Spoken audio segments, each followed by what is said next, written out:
Good evening, friends and good citizens of Chicago. This is Jerry Vasilatos coming to you from the upper north side of Chi-Town for another Tuesday night edition of Chicago Corner. I want to welcome you all to the show. If you haven't been here before, it's great to have you now.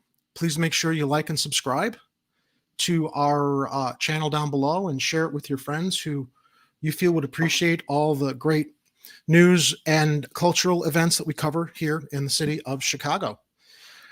So yeah, it's a beautiful October evening out. Weather's getting nice, and I've got you all here with me, all you lovely people with me here in the live chat. I see Miguel H. I see Arturo Medina. I don't have a co-host tonight, but you know what that means? It means you will be the co-host as I share stories from this week's news cycle, or this weekend's news cycle, as we go into this week and update you on some stories that we've previously reported on. Thank you, Art. I was looking for something different to wear tonight than my usual black, and I've got a little bit of highlight here with the gray. I think this was described as my Tony Soprano shirt. Oh, and look who just jumped in to join us. Here comes Oreo. So, I've been thinking about, I love the interaction with my viewers here on Chicago Corner. And I think I'm going to put out a video that invites any of you in the live chat to come on and participate as an actual live host on the show sometime in the future. If you've got a webcam and a connection, it's really as simple as me sending you a StreamYard link to join me as E. Heller, Kit, Daniel, and others from the Hardlands Media family normally do. So, yeah, I'd like to do that in the future. I'd like to have some of you guys join me as we review the week's stories. I would send you the show notes ahead of time so you can be prepared, and you can jump in as we did last Friday. I had Jonathan Todd on as a guest, who's a good friend of mine, to talk about the forum that he and the church were hosting last Friday night. Jonathan, that was the first time Jonathan joined the show, but he stuck with me for the news reporting and other stories we shared. And I really liked having, some other faces here, some more input from different parts of the city. So I think since Chicago Corner is all about the 77 neighborhoods across the city, maybe we can get members from our viewers from across that demographic of our 77 neighborhoods to join us for our show on Tuesdays or Fridays. So, I got an extra keyboard hoping that Oreo would pay attention to the defunct keyboard, not the one I use. But of course, he's all over the one that I actually have to use. So we're going to try to shoo him away. Come on, buddy. We're doing a show. Come up here. Come on. Go there. Are you going to go up there? All right. Well, listen, let's as much as we love him, let's ignore Oreo for the moment and go into our first story. I got to bring the screen up here. So this week saw the departure of Chicago's top watchdog, Inspector General Joe Ferguson, who, from my read, has done a lot of good investigations here in the city. Normally, it seems on deaf ears, unfortunately. Oops. Take a drink of water real quick. This news came to us from the Tribune editorial board. For those of you who are not aware of Joe Ferguson's legacy, the Chicago Tribune editorial board today reported on his tenure here as our Inspector General for, I think it was over 10 years. So, the Tribune starts. Was departing Inspector General Joe Ferguson an effective city watchdog? He was more like a pit bull. City Hall loathes an eye in the sky. Too many poles and bureaucrats see oversight as an impediment, even worse, the enemy.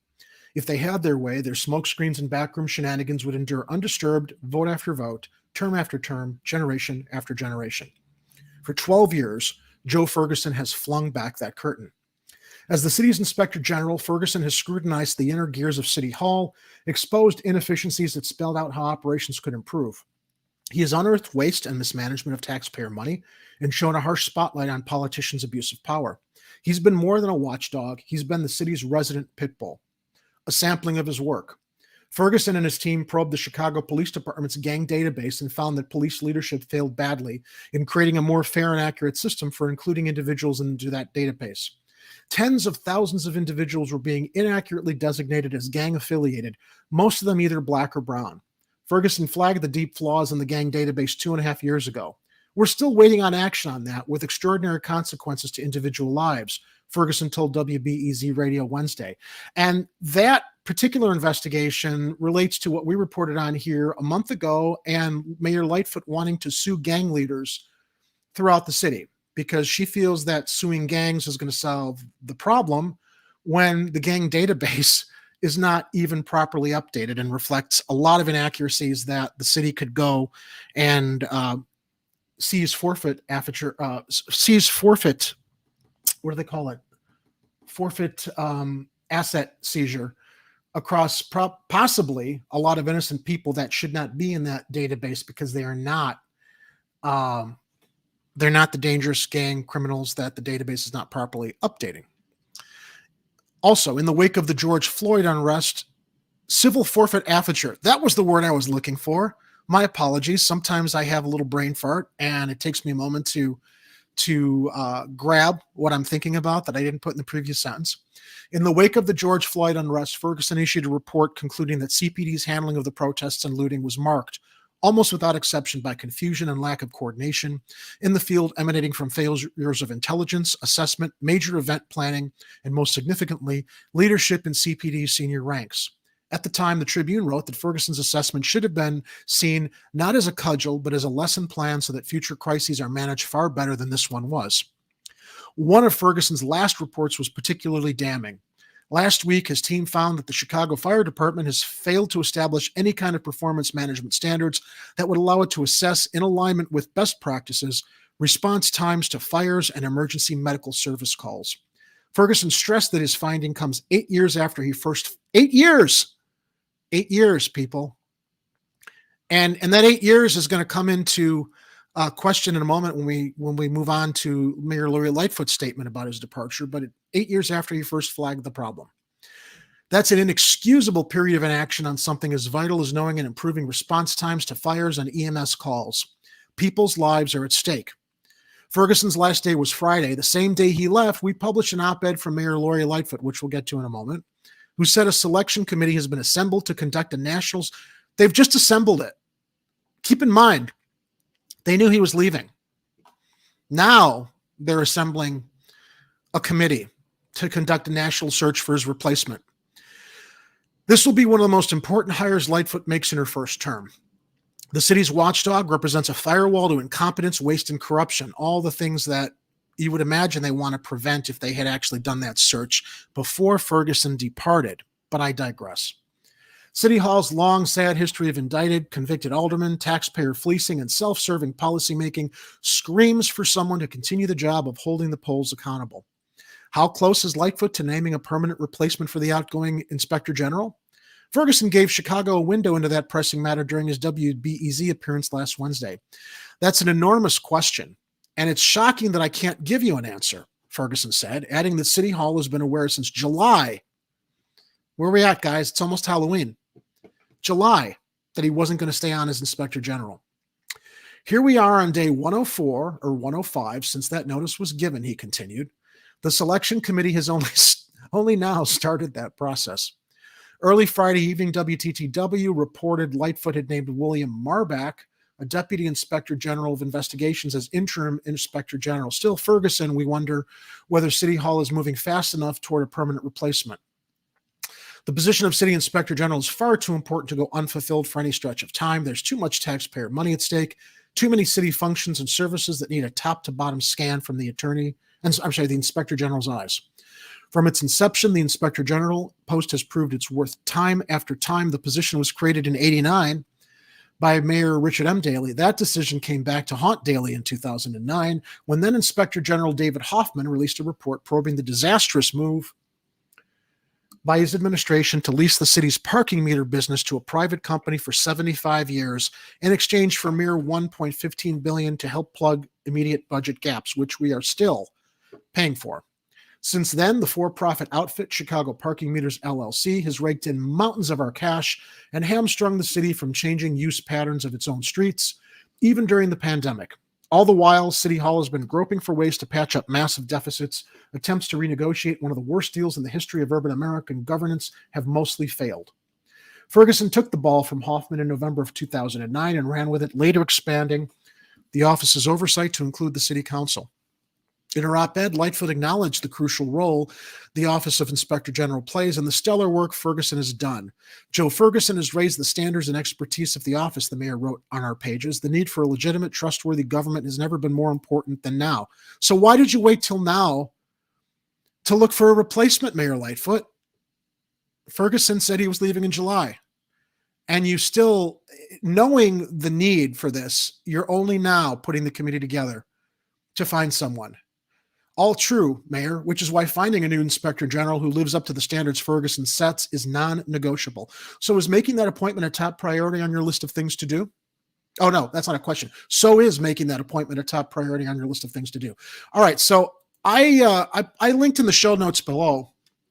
Let me take this off screen Actually, no, I'm not going to take it off screen.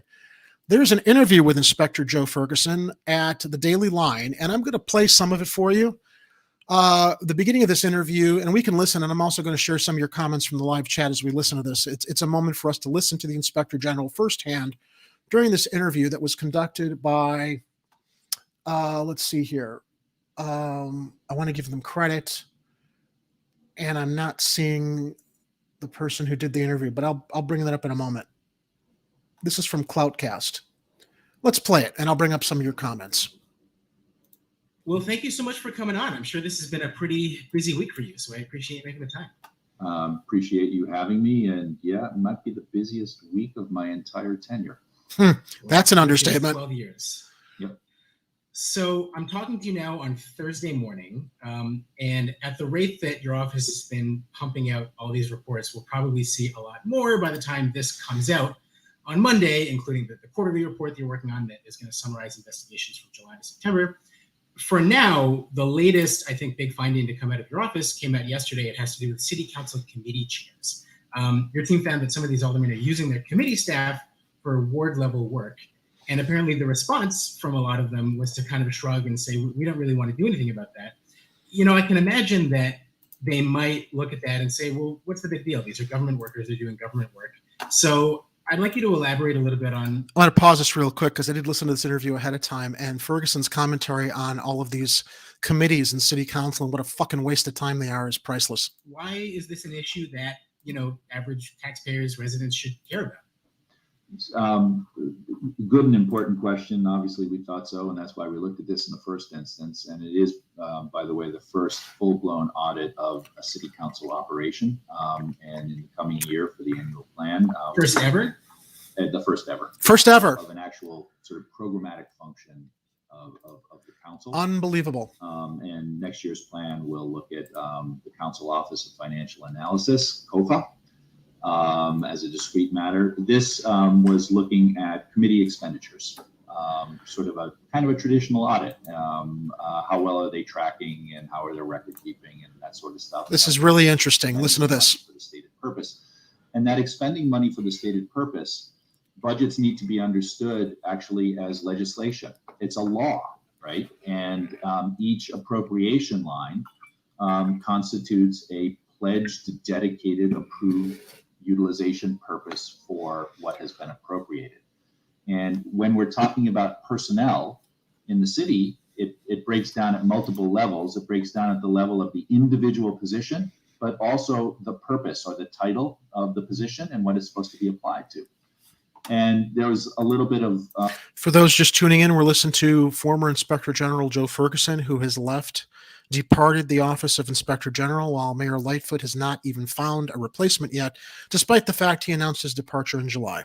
Legalistic wrangling and back and forth over how strict a constraint that is. But in the broad brush, what we're talking about here are folks who are appropriated under the law to work specifically for committees of the city council, not doing committee work, but instead working for the individual chairperson with respect to the administration of constituent services in the chairperson's ward. What that means, so you're right, on the one hand, it's just like, well, taxpayer dollars, paying for city workers, doing some form of city work, right? Great. Here's the problem, is it means the committee work isn't being done. The purpose for which they're supposedly working and approved under the law to work, that work is actually being neglected. And as I think you and those who follow your good work know, the city council has lots of committees, 19 committees, 19. An extraordinary number of committees, and the majority of them do next to nothing. And so then the question becomes, well, isn't the appropriation designed to actually assure that those committees do something? And the way the committees work generally in legislative bodies is that each committee is a whole council, a whole legislative body resource that develops subject matter expertise in the specific subject matter field of the committee that all of the members can go to. And that when issues arise or when proposals for legislation come from the executive branch, from the office of the mayor that go to that committee, there are people who are expert in the field who actually can pull it apart, ask the right questions. So that's the front end. And then the back end is have the subject matter expertise to call the department heads in to talk about how things are going, to engage in legislative oversight. If you do not have staff actually doing that work and amassing that subject matter expertise, you literally have no functioning committee structure, which means there's no legislative oversight, which means there's no critical analysis or the critical tension that's necessary from the legislature to make any proposal that comes from the administration actually something that is sort of driven to its highest and best and most accountable form. 12 years this guy's been Inspector General. 12 years they haven't paid attention to that. Aziz, she should change her name from Lightfoot to Dumbass. I like to call her Lori Lightweight because clearly she's in over her head. Arturo, no one wants the job because the job is literally not being able to get anything done. Is it though? I'm doing my Thor voice. Is it? Is it though? Because keep in mind, when Rahm Emanuel wanted shit done, he rammed it down our throats. When little Richie Capone was our mayor, he rammed it down our throats. I think that Lightweight is in over her head. She doesn't have the clout that both those two prior mayors did. But so truedemocracynow.org. In other words, we may need a commission and task force to study committee activities. Chicago should have Gordon Lightfoot as mayor instead. All right, let me play a little bit more from Ferguson's interview before we move on to the mayor's statement. So we're losing a fundamental function of city government by the diversion of committee staff to these individualized purposes at the constituent level. I want to broaden that out based on what you said about how there are so many committees and most of them do next to nothing, as you put it. What big surprise what ramifications does that in itself carry for the functioning of city government and what can be done about that? I mentioned sort of the back and forth. There's a I agree, Andrew, that should exist between the legislature and the executive branch, both at the front end with the policy making and in the back end with respect to accountability. We don't have that tension, which means what we devise at the front end hasn't been closely scrutinized such that there are performance metrics that we are all committed to, that has been properly scored so that we know what it's going to cost. So that it's on specific kind of milestone time markers to say, okay, we're going to get to here by then, and then we'll examine things. So it means what we're left with is a system in which everything is largely handed down from Olympus by the mayor. Meaning the fifth floor. And that's it. And I don't know, I'm a little older than you and around a little bit longer. I haven't encountered a system that works well for very long when everything's decided by one person without any sort of critical engagement around what that person is saying we should be doing. So in a press release accompanying this report yesterday, you wrote, quote, some of council's committees and chairs do reasonably well in following these rules that you're talking about, while others follow anachronistic practices and maintain a culture reminiscent of the city's colorful but less than noble past.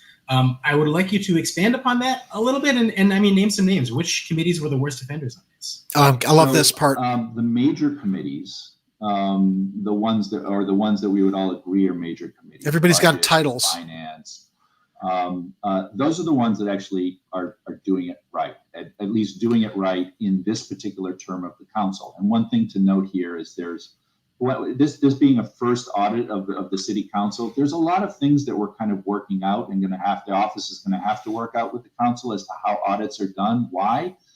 Because aldermen tend to view themselves as in atomistic ways. While they're all a member of a single body, they don't think of the city council as a department. I think so, Art. Body. There's 50 of them doing their own thing. The committees operate the exact same way, and they just sort of leave it to each other, and there's no unified standards. The anachronistic reference to a less than noble past, up through the end of the tenure of Alderman Burke as Finance Committee Chair. There you go. Until 2019. Until 2019, and I guess I should say the chairman, because he is the chairman among chairmen, and one of the more curious things to experience is being in a room with a bunch of chairmen where they're all calling each other chairman, and it becomes comical. Anyway, listen, the rest of the interview is linked down below in the description. I want to move on to Mayor Lightfoot's statement. Let me open this up here regarding the Inspector General's departure. If I can pull it up here. Give me a second, guys. I'm trying to recover a closed window. Where am I at here? Okay, here we go. Stand by. So here's what Mayor Lightfoot had to say about the departure. Come on, where's the link? Oh, dead time. The time we were for his assessment. Blah blah blah blah blah blah blah blah. Here we go. Okay, so here's the op-ed from Mayor Lightfoot. As mayor of Chicago, let me bring this up on screen on the other side too. So we have something to look at besides this empty page. What the heck? Come on. No. We wanted paste and go to no. Sorry, guys. This is frustrating. I've got a Bluetooth keyboard here, and I usually use the control copy key, and it doesn't always control and copy and paste because of competing Bluetooth signals here along with my microphone. And there we go. All right, so let's go into the mayor's op-ed. That was the explanation. Sorry for the technical hiccups. So Mayor Lightfoot, when I campaigned for mayor, Mayor Lightfoot says, I ran on a good governance platform. Chief among the complaints I heard from Chicagoans is that they were tired of having a city government rife with waste, fraud, and abuse. Without working to rectify this reputation, our residents won't have a government they can trust and view as legitimate. And as a result, we will not be able to build a better future for ourselves and our city together. Though integrity and transparency have been at the core of all my work as mayor, I alone cannot create a better city government. Even though we just heard in former Inspector General Joe Ferguson's assessment, he's brought how to create a better city government to the fifth floor for 12 years. It takes all city leaders and the city council. It takes all city leaders working together under the shared goal of good governance to get this done. It also requires independent, unbiased oversight from entities such as the Office of Inspector General.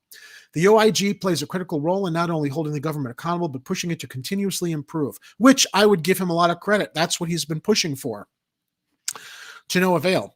Its mission to promote effectiveness, efficiency, and integrity in all our programs, operations, and officials lays the foundation for a high-functioning government that meets the needs of all residents. The OIG must adhere tightly to its core mission, which is ultimately to identify improvements in city government on behalf of the people. For the last 12 years, Chicago's OIG has been led by Joe Ferguson, who is stepping down from his post Friday. And again, I remind you all, he notified the city he was stepping down this past July with no replacement in line. Ferguson raised the standards and expertise of the office. While we may have disagreed at times, Inspector General Ferguson and I have shared an unwavering commitment to changing the culture and practices of corruption and improving the operations of the city. The need for a legitimate, trustworthy government has never been more important. Under Ferguson's leadership, the OIG responded to complaints and independently investigated city offices, employees, functions, and programs to eliminate fraud, waste, and abuse, a process that has yielded a great deal of constructive collaboration. Let's talk about some of the abuse that our departing Inspector General uncovered. And this was brought to us by the Chicago Sun-Times. A laundry list of some of the stuff that Inspector General Ferguson's last quarterly report, chock full of wrongdoing, revealed. For starters, a city employee without a valid FOID card or concealed carry permit who tried to pass through a security checkpoint at O'Hare Airport with a loaded semi-automatic firearm. A Chicago firefighter, EMT, who used Facebook to spew racial hatred against minorities. Inspector General Ferguson's extraordinary 12-year run as Chicago's top watchdog ended Friday, but his final quarterly report released Monday includes a range of wrongdoings just like other reports issued during Ferguson's 3 terms in office. As always, the accused employees are not identified. The report notes only their positions and departments, summaries of the behavior, and the punishment recommended and meted out. Still, the summaries raise eyebrows. A fleet services assistant for the Department of Assets, Information, and Services carried a loaded semi-automatic firearm into O'Hare. We just noted that. Without a valid FOID card, the fleet services assistant could not lawfully acquire or possess firearms or firearms ammunition, the report continues. In order to circumvent the FOID card provisions, the fleet services assistant made separate purchases of the required parts to assemble a fully functional firearm. Ferguson recommended the employee be fired and placed on the city's do not hire list. Instead, do you wonder why shit's always breaking down here? You've got a guy doing good work, and this is how the city responded to that. There was only a written reprimand. Even though they pleaded guilty to a felony, they were sentenced to 2 years probation on September 21st. This is why you can't get shitty people out of public service, because they get slaps on the wrist. As we're going to talk about another slap on the wrist in our next story. Termination wasn't possible because city lawyers advised the Illinois Human Rights Act makes it illegal to take an adverse employment action against an employee who's committed a crime off duty unless the department can articulate a substantial relationship between the criminal offense and the employee's job title, the report states. Then we talked about that firefighter EMT who made multiple racist and offensive comments. 4 years ago, a house cleaning triggered by racist, sexist, and homophobic emails in the Department of Water Management flushed out then Water Management Commissioner Barrett Murphy. Ferguson uncovered those emails while investigating allegations that now former District Superintendent Paul Hansen had used the city email account to sell guns. Jesus Christ.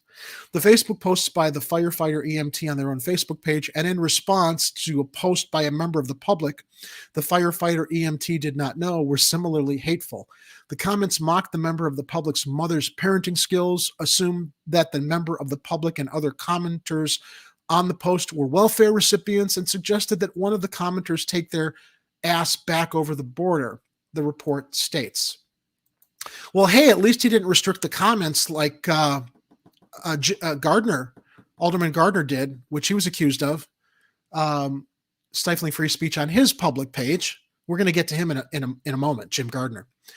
The posts were particularly directed at Black people, presenting stereotypes, equating them with criminality and welfare. The firefighter EMT also derided and insulted an Asian reporter by calling her a false name and writing in a mock imitation dialect. I just can't go on. You know, this stuff is down in the show notes. But let's just be thankful we had Joe Ferguson here as our Inspector General, because given the fact we don't have a replacement yet, I'm and the current crop of shenanigans that are being reported on daily by the Tribune, the Sun-Times, Block Club Chicago, I think we're in for some rocky roads here until the mayor appoints somebody. I want to go into the live chat, get some of your comments, since we do not have a co-host tonight, because this is the broadcast where you are the co-host. Let's see.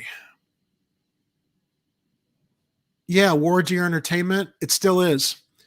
It still is. My dad lived in Chicago for 30 years up until the early 70s. Chi-Town has always been a cesspool of corruption. Arturo, this wouldn't happen in Capone's day. Back then, they knew how to deal. Good vibes.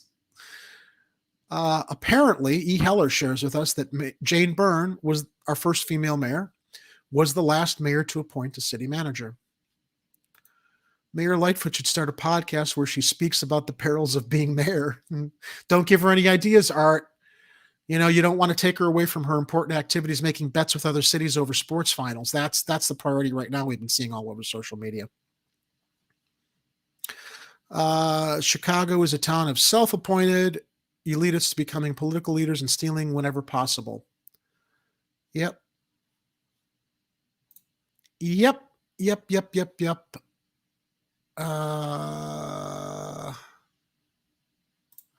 Hey, I like that. HLM is going to have to step in that inspector general vacancy. We have to find out how much it pays, though. And E. Heller, congrats on the Chicago Sky. Yeah, I was on the fence about doing a story about that tonight, but everybody knows Chicago Sky won, and we're very proud of them. A lot of people didn't even know the team existed, but we're very proud of our Chicago teams here. So let me go into our next story. When we were talking about slaps on the wrist, here's an update from McKinley Park. And Kit and I reported on this a few weeks back, and Kit's actually done some really extensive reporting on this through Hardlands Media. McKinley Park asphalt plant fined after hundreds of complaints. Of course, the owner is appealing. And do you want to know what Matt Asphalt was fined for those hundreds of complaints polluting McKinley Park and the surrounding area? $4,000. $4,000. They don't have a permit. They're polluting the neighborhoods there. $4,000, and they're appealing it. Let's go into the story from Chicago Sun-Times by Brett Chase.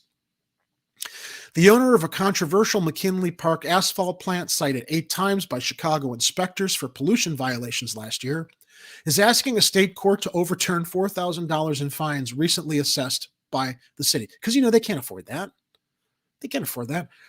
The fines handed out last month for 2 citations in spring of 2020 were the first for any alleged pollution violations for the plant built directly across from McKinley Park on Pershing Road, an operation that has drawn hundreds of odor and nuisance complaints from nearby residents over the past 3 years. Matt Asphalt, which is co-owned and operated by city contractor Michael Tadden Jr. Let's spread that name in shame over social media. Michael Tadden Jr. filed a complaint last week in the Chancery Division of Cook County Circuit Court against Public Health Commissioner Allison Arwady and Patricia Jakowiak, the chief administrative law judge for the city, after being fined for air pollution and the handling of materials that can create dust. A court hearing date is set for February 15th. That's next year. During one of the visits to the facility in April of 2020, a city health inspector cited dust and other materials in the air, trucks leaving the area with airborne emissions from their loads, and a foul odor. The wind was blowing directly at me during this inspection, an inspector wrote. I observed the odor of rotten eggs and fine particulate was blowing at me. Can you imagine breathing that shit? Living nearby there, this plant operating without a permit, and having that stuff blown into the air, your kids coming and going from school, you coming and going from work, it coming into your house when you might have ventilation going with your window fans. Tadden declined to comment, but has said that complaints about his asphalt plant they're overblown. He's previously provided the Chicago Sun-Times with a report from a consultant he hired that suggests odors may be coming from other sources in the neighborhood. You know what the story reminds me of? There was a great John Travolta movie made many decades ago called A Civil Action, where he played an attorney who filed a lawsuit against a tannery that was polluting the local water, that was poisoning and killing kids all throughout the neighborhood. And eventually, I think he lost the case, but then he took it to the EPA, and the EPA filed suit against the tannery, and ended up justice was finally served after the efforts of the attorney that Travolta played in the movie. But there was a character in the movie played by Dan Hedaya. He was the owner of that tannery that was polluting the local community. And this guy Tadden reminds me of the character that Dan Hedaya played as the owner of the tannery polluting the neighborhood.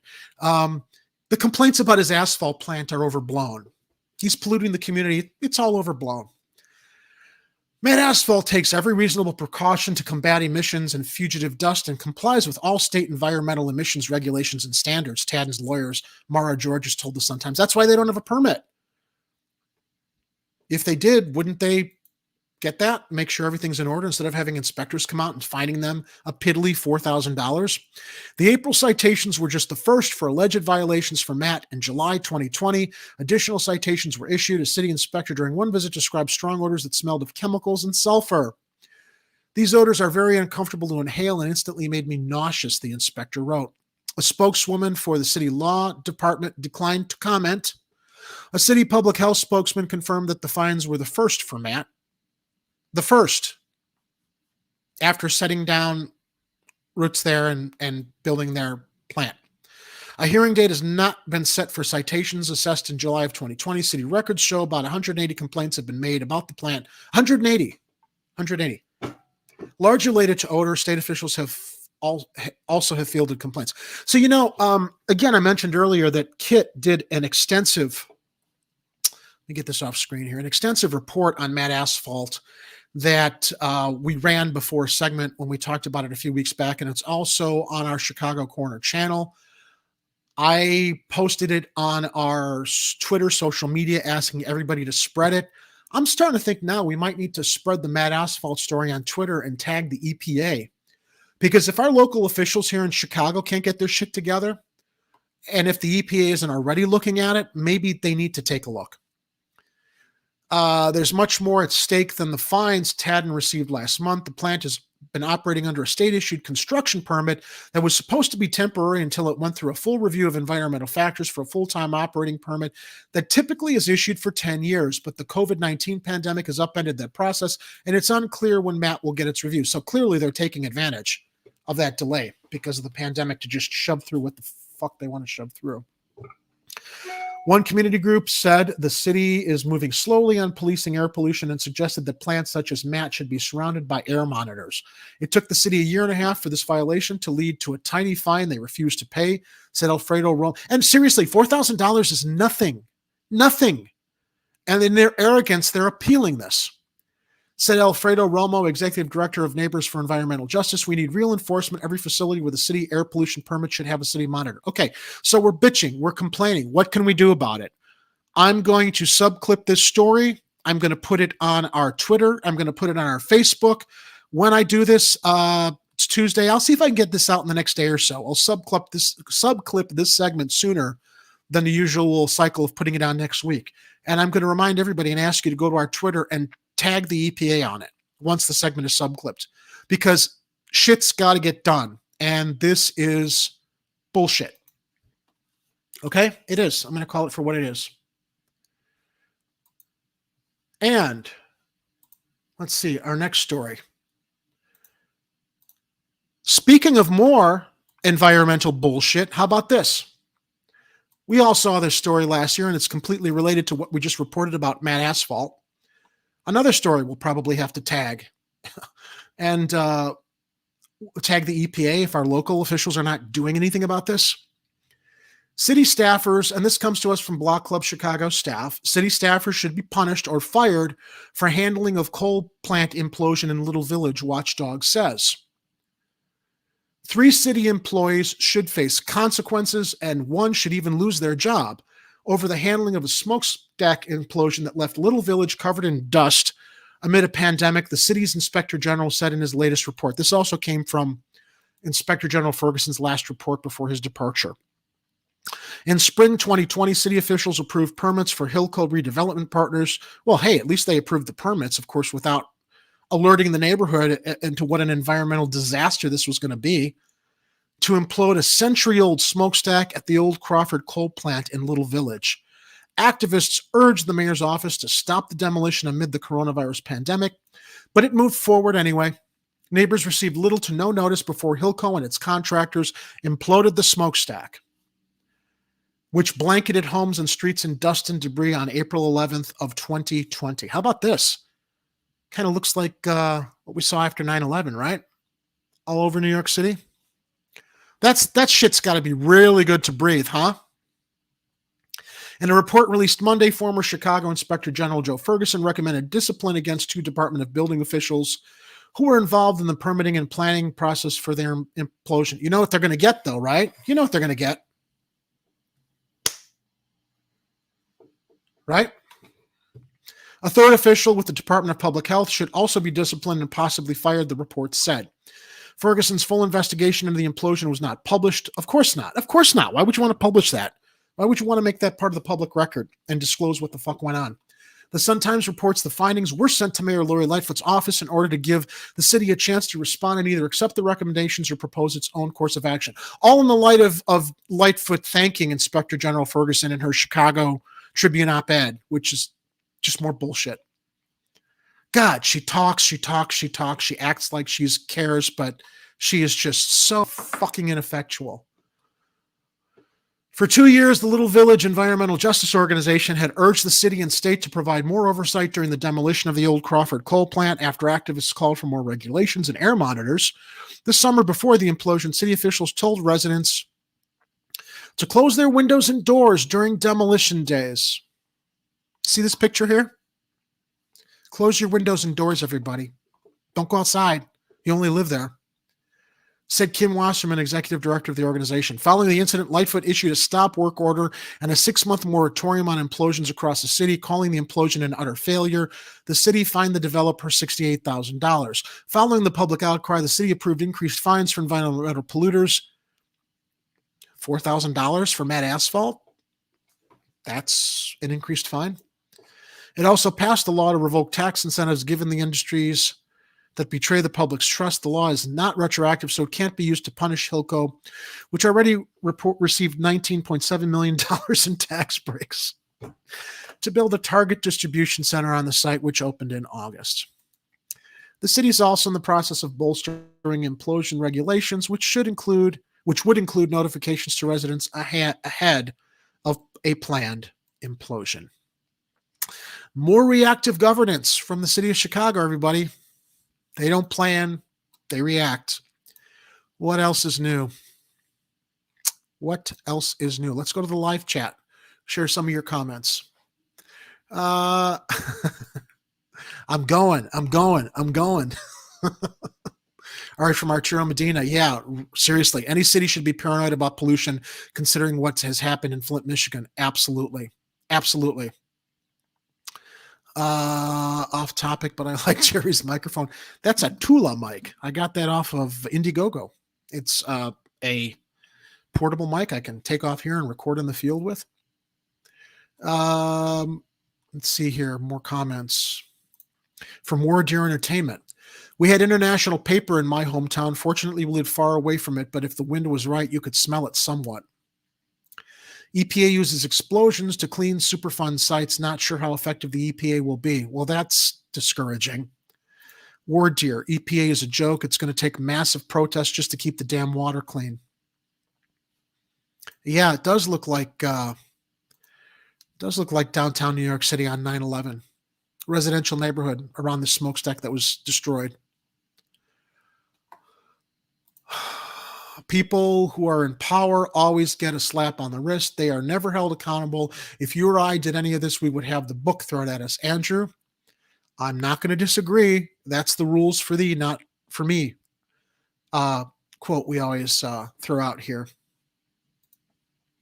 Civil unrest in Beirut because citizens believe corruption led to a huge explosion a year ago. Could happen here in Chicago. Could happen. Should happen. Art.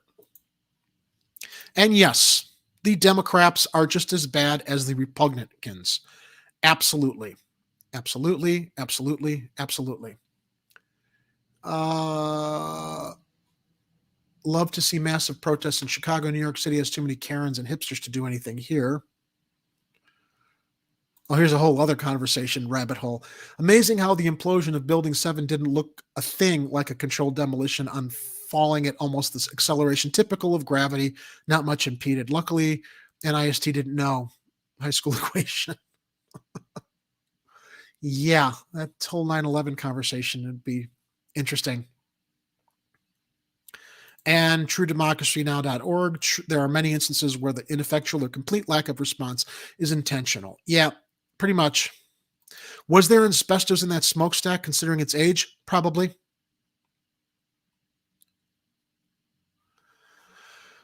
Oh, gosh. Let's go to our next story. You know, we often talk here about the importance of proactive funding into our neighborhoods to hopefully provide more opportunities, more funding, more infrastructure, more opportunities for people that might resort to crime, who are impacted by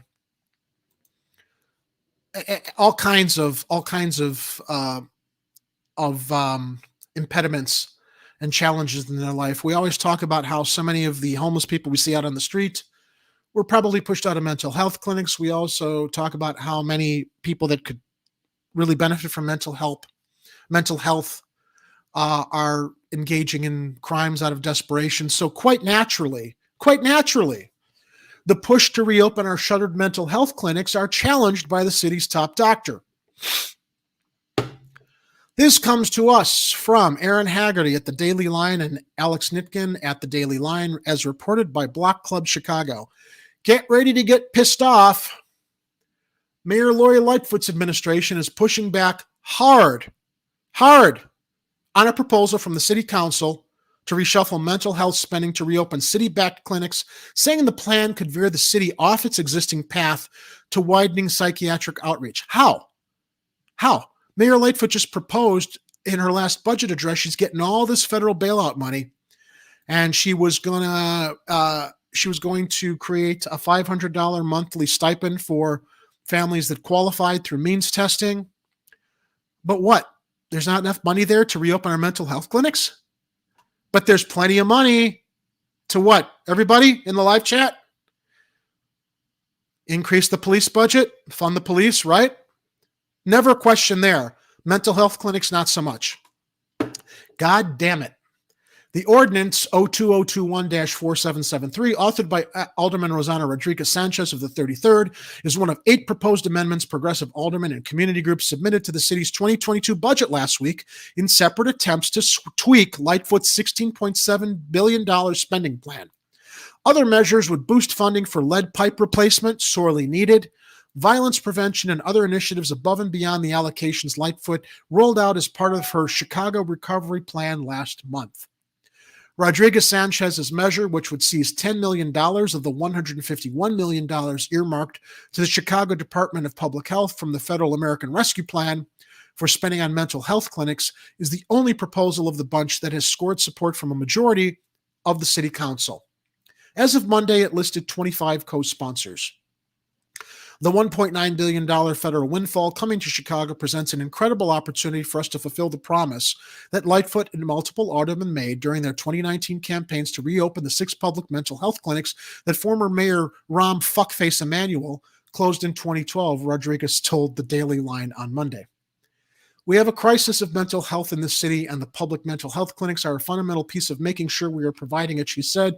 We've not set up those public clinics for success.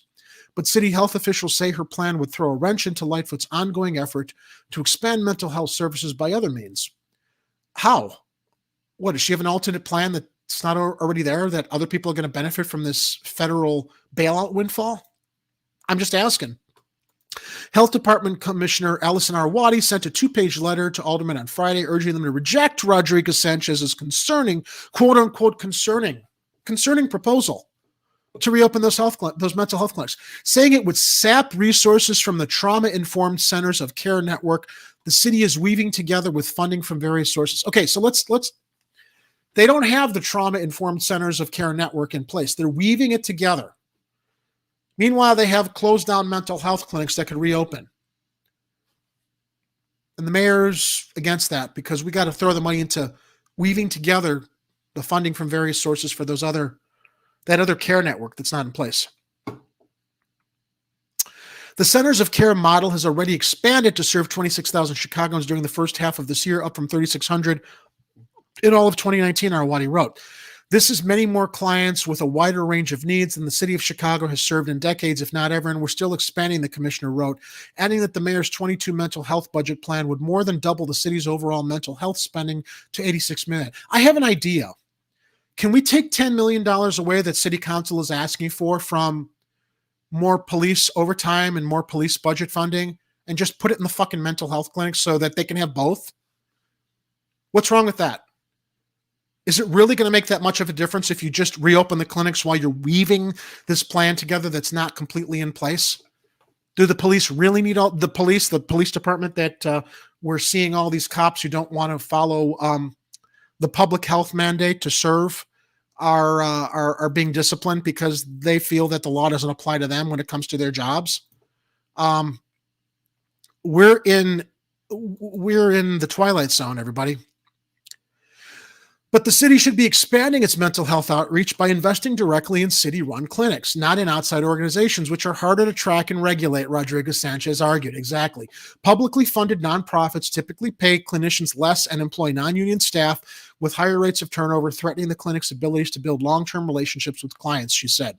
We can't just decide this is the cheapest way to address the trauma of the city when we actually are getting the funding to build up a public mental health system that can be accountable to the people of Chicago, Rodriguez Sanchez said. We're seeing government run like a business, and that's the problem. Because remember, people, government's not supposed to turn a profit.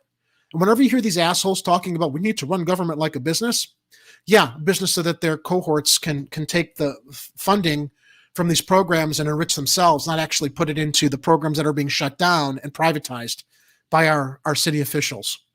Government's not a business, it's a lifeline. People need these services, and we can't cut corners. Alderman sparred with Arwady in 2019 over reopening the city's mental health clinics, hobbling her confirmation as she defended the 2012 closures. Health department officials are set to brief Alderman Tuesday on Lightfoot's mental health plan in advance of Friday, when the Committee on Budget and Government Operations is due to take up Lightfoot's budget appropriation and management ordinances. Lightfoot's response. Ready, guys? Lightfoot said during a news conference Monday that she has not yet had time to digest, quote unquote, digest. It's because she's too busy on social media making bets with people in other cities about our sports teams. The proposed budget amendments, but as always, we work in good faith with the members of City Council to see where we can reach some common ground if possible. The mayor said her office has begun reaching out to sponsors of the proposed amendments and where we can reach some common ground as well. Still, the most important thing is we got to move forward. Lightfoot said, we've got a lot of people across the city that have significant needs that we've got to meet now and in the future. Actually, Mayor Lightfoot, we've got to meet yesterday. Yesterday. You've abandoned these people with this political kabuki theater bullshit. Advocates for the budget amendments gave a hat tip to Lightfoot's budget for meeting some of their demands, but don't think the spending plan goes far enough. We recognize that the mayor's budget proposal this year is as close as we've seen from this administration to the community's demands of the work we've done since 2019 and most recently around the American Rescue Plan funding, Kennedy Bartley, legislative director for United Working Families, told the Daily on Monday. Still, some communities are being left out, and advocates introduced the budget amendments to meet the needs of folks we've talked to on the ground in our communities, Bartley said. Jumping ahead, cutting police vacancies, spending on CPD advertising. Separately, a proposed budget amendment from Alderman Maria Hadden of the 49th would cut out of next year's police department budget about 300 vacant sworn officer positions that Police Superintendent David Brown said the department will not be able to fill next year, representing $44 million in savings. We're looking at what's the margin of sworn officer vacancies we cannot fill in 2022, and can we zero them out? Hadden told the Daily Line on Monday. Can we take away from the money we're planning for the positions that cannot be filled and use it for something else? Why not? Hadden said there's no reason between $40 million and $50 million should be just sitting there if the police department cannot fill the positions. Another budget amendment proposed by Rodriguez Sanchez and Alderman Byron Sigjo Lopez would hold the police department's spending on advertising at $24,000 instead of the department's proposal to balloon the line item to $230,000 is what the police department wants to promote advertising for CPD. I didn't know that the police needed an advertising budget. Marketing campaign. Ooh. While Hadden's proposed amendment is not tied to any specific spending proposal and discussion is ongoing, she said the money could help bolster funding for non-police public safety measures or prop up efforts to preserve Chicago's existing stock of single-room occupancy buildings. That's the other thing we're missing out on is the SROs. Hadden said her proposal to direct $70 million to preserve existing SRO buildings would help the city address the demand for affordable housing.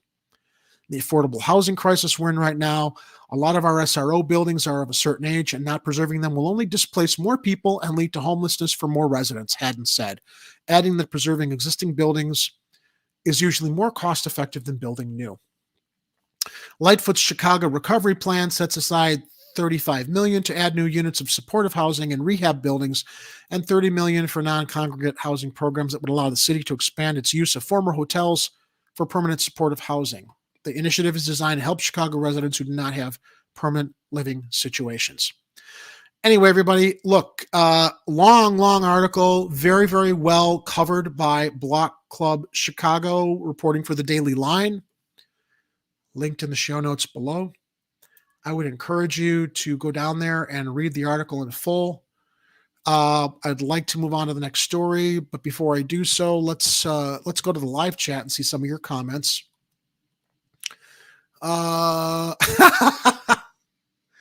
Yeah, if somebody wants to fund that, they're welcome to. I actually got asked by somebody once to run for alderperson in my neighborhood, and I'm like, I'm too interested in my filmmaking and media career.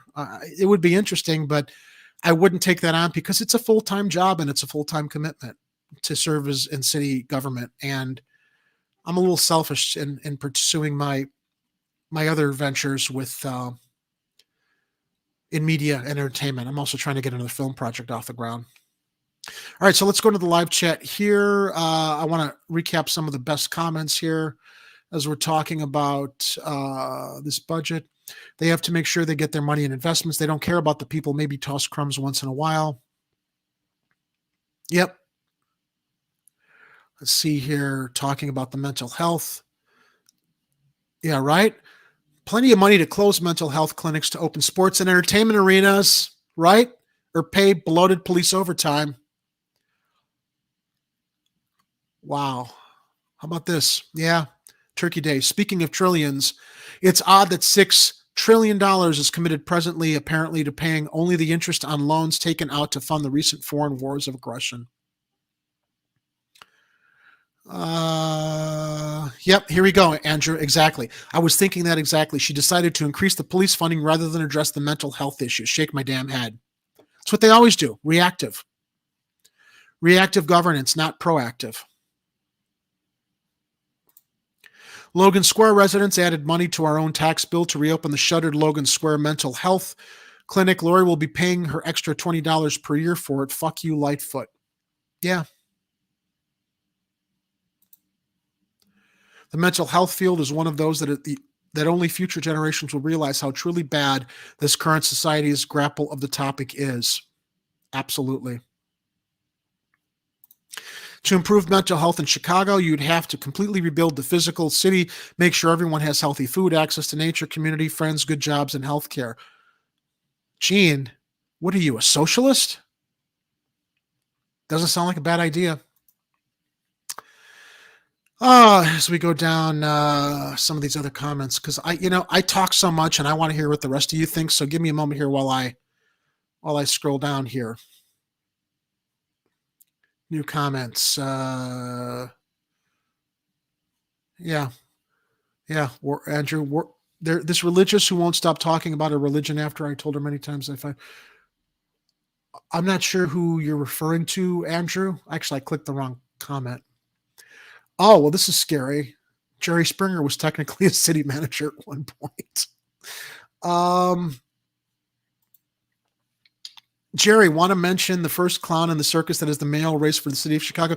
Yeah, let me go to this really quickly. I broke in on Friday night after the regular broadcast that to report that after the judges here in Chicago told Fraternal Order Police President John Catanzara to shut his mouth and stop advocating that the police strike because of the vaccine mandate, Catanzara decided to go on social media Friday night and announce that he's running for mayor. And as I reported in the breaking news story Friday night after the regular show, the first occupant of the Chicago mayoral clown car campaign has entered the vehicle, and that would be John Catanzara, the Fraternal Order of Police president, who is constantly at odds with our mayor, as if his brand of fascism would serve us any better. Mental health isn't just about going to a doctor. It's about creating a healthy community, connection to nature, healthy foods, and work with meaning, and so on. Indeed. And all right, let's move on from that. Thank you for the comments in the live chat, everybody. I really do appreciate that. I like sharing what you all have to say as we cover the stories here on Chicago Corner. So let's add this to the live chat. Our next story. I love this one. I really, really, really love this one. This is one of my two feel-good stories as we come to the conclusion of our broadcast. This comes to us from WTTW. Noted Chicago City Council villain, Jim Gardner, as I mentioned earlier in the show, has been rebuked by Cook County Democratic Party after probe of profane misogynistic texts. And this comes to us from WTTW. Heather Sharon, as reported yesterday, October 18th.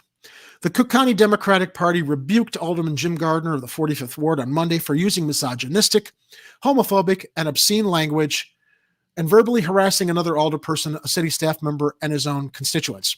As a result of the probe, Chair Tony Preckwinkle stripped Gardner of his position on 4 committees, preventing him from having any say on who the Cook County Democratic Party should endorse in upcoming elections, including the appellate court, circuit court, or Supreme Court. Karma. In addition to being elected in 2019 to represent parts of the far northwest side of the city council, Gardner was elected in 2020 to serve as one of the party's top leaders and help pick candidates for other races.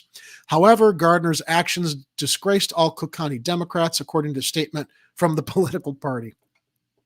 There are numerous examples of personal incentives and insults, uncontrolled rants, and verbal abuses accompanied by boorish, obnoxious, repugnant, rude, and vulgar conduct over the past 2 years, according to the statement. These actions, the epitome of incivility, are abhorrent and despicable, have no place in public discourse, and bring disrepute upon our party. Those are fighting words. Gardner did not respond to the request for comment from WTTW News about the probe's findings and Preckwinkle's actions. In each of Chicago's 50 wards, 2 unpaid committee people, 1 Republican, 1 Democratic, oversee voter registration, work to boost voter turnout, and ensure elections run smoothly. In many wards, the alderman or his or her close ally serve as committee person to consolidate power. The position is often used as a stepping stone for the city council or as a way to boost allies and punish enemies. Now, Gardner apologized on the floor of the city council on September 14th for his statements, which were because he was exposed. Do you actually think he would have course corrected if those texts hadn't leaked? Of course not. He'd still be engaging in this kind of behavior. Bullying and terrorizing citizens in his ward, residents in his ward, and his adversaries. The messages were first published by the People's Fabric, an anonymous blog that has targeted Gardner with a series of articles and requests for records using the Freedom of Information Act. In one text, Gardner refers to Alderman Scott Wagasbach, Chief of Staff Ann Emerson, as the alderman's B word. In another text, Gardner refers to Alderman Tom Tooney of the 44th Ward as a B word, and notes that he stayed until the end of the unidentified meeting. F him, the text concludes.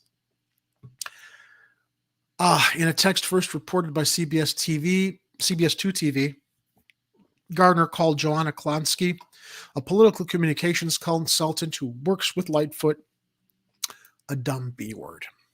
Other texts obtained by WTTW News show that Gardner obtained the criminal records. Now, this is okay. So potty mouth, we all use potty mouth now and then. Here's where this guy's behavior basically shifts into criminal conduct. Other texts obtained by WTTW News show that Gardner obtained the criminal records of a 45th Ward resident who organized a protest against him and told his aides to leak those records. This is where the terrorizing your residence comes in. That prompted the Cook County Circuit Court clerk to request that the office's Watchdog probe how the alderperson got those records.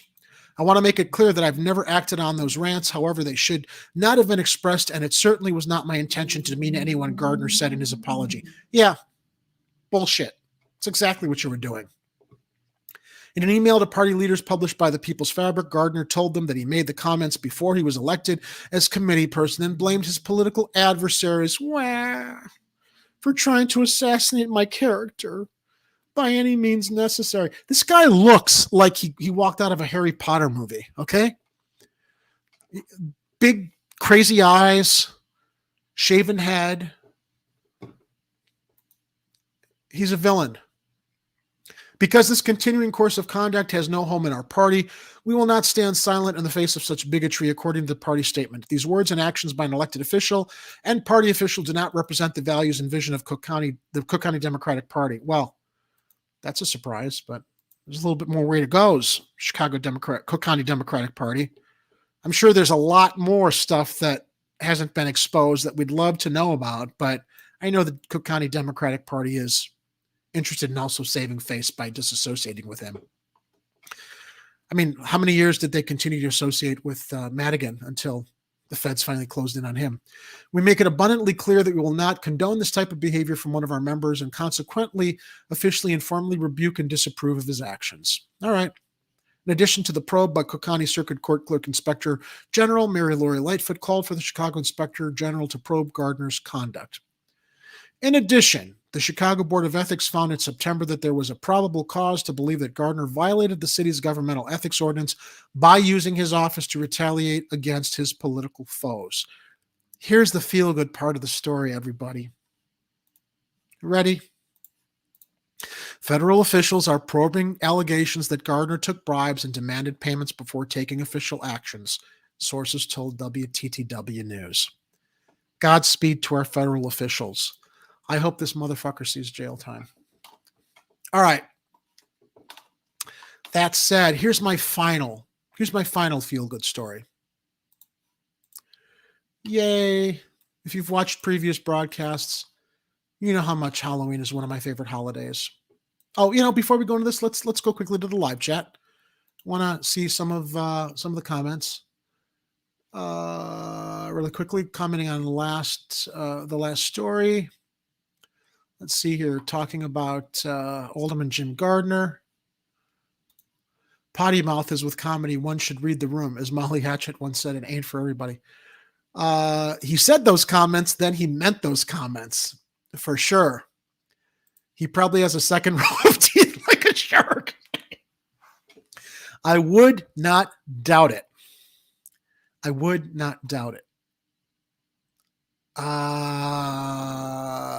Yeah. All right. So let's go back into our final feel-good story, a real feel-good story for kids all across the city and those of us who are older but young at heart that love Halloween.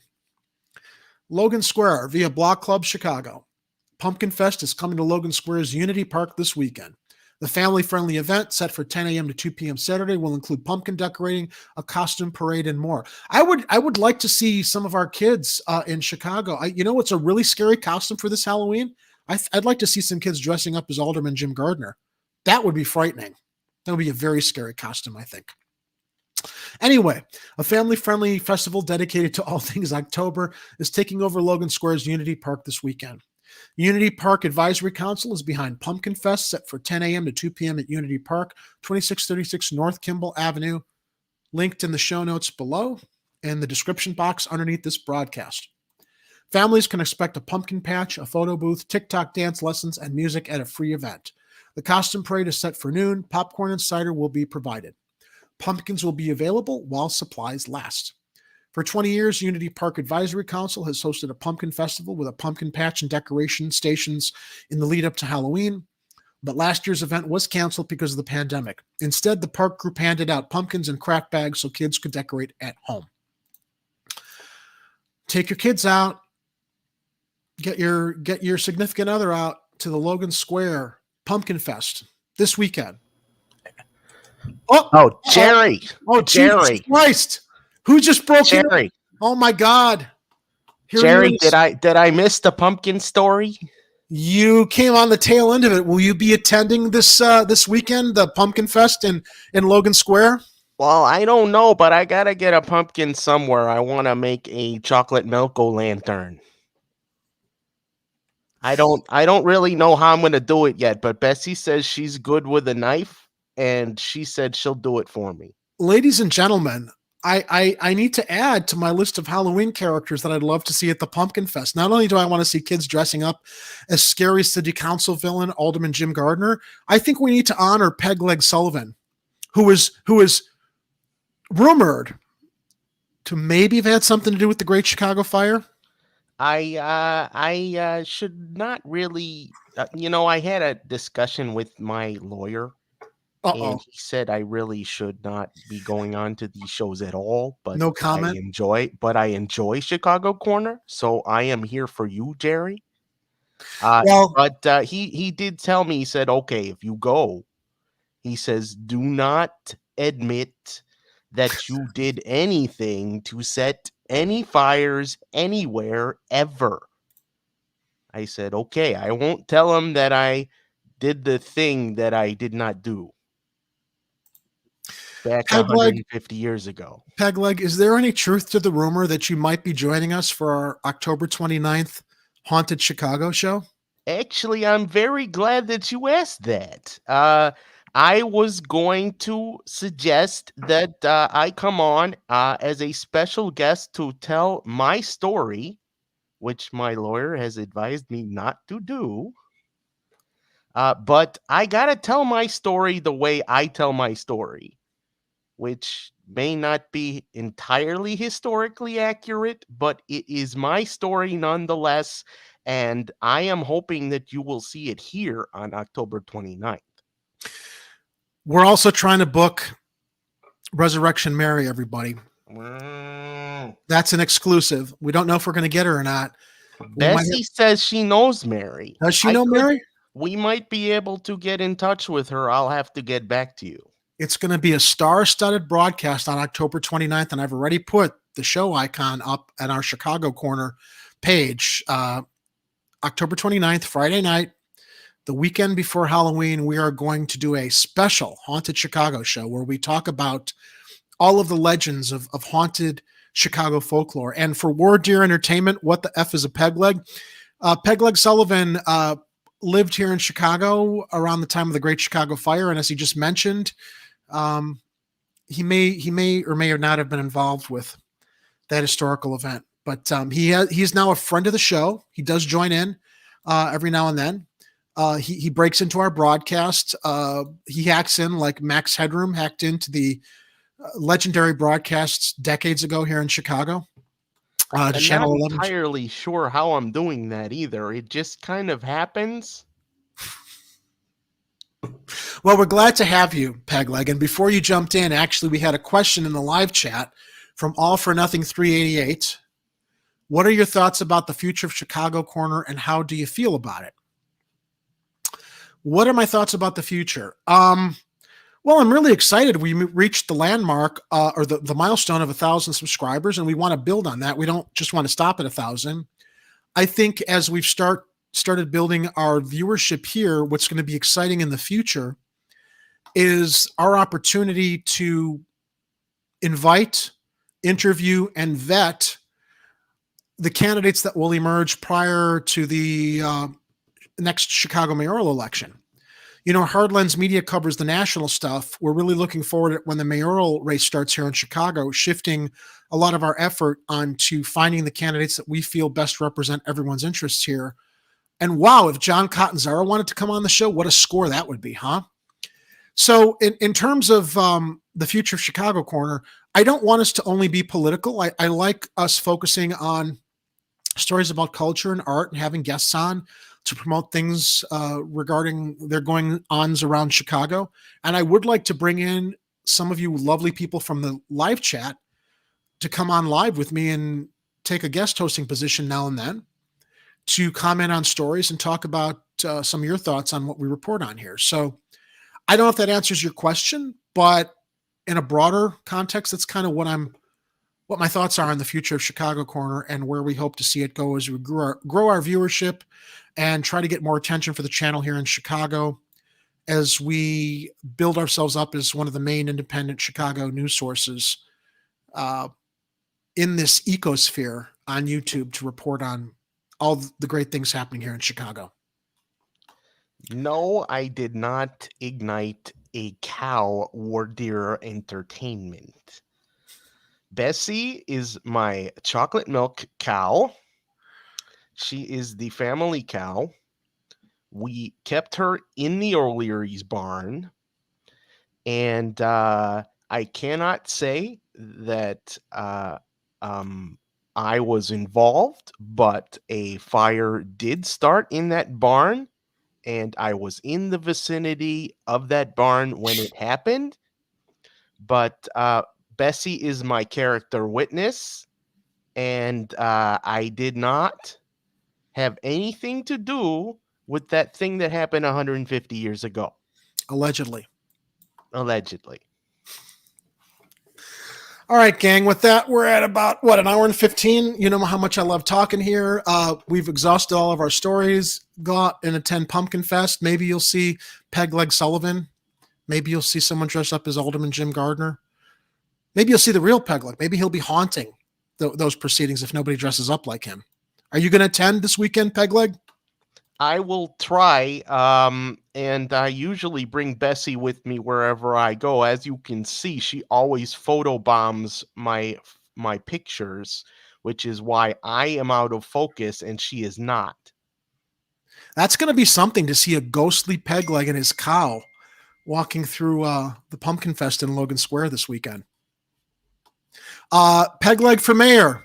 You know, you may have a point there. You know what, War Deer? We couldn't do worse. Well, we could, but probably not. And with that said, ladies and gentlemen, thank you for joining us for another Tuesday night edition of Chicago Corner. I am your host, Jerry Vasilatos, joined here by Peg Leg Sullivan as we go into the week and capture the rest of the stories we're reporting on this Friday. I wish you all a safe rest of the week. Watch over each other, be vigilant, take care of each other. And always remember, if it's happening on the streets, you'll hear about it on Chicago Corner. Nighty night, Chicago. Hashtag chocolate cows exist. Of course. Of course.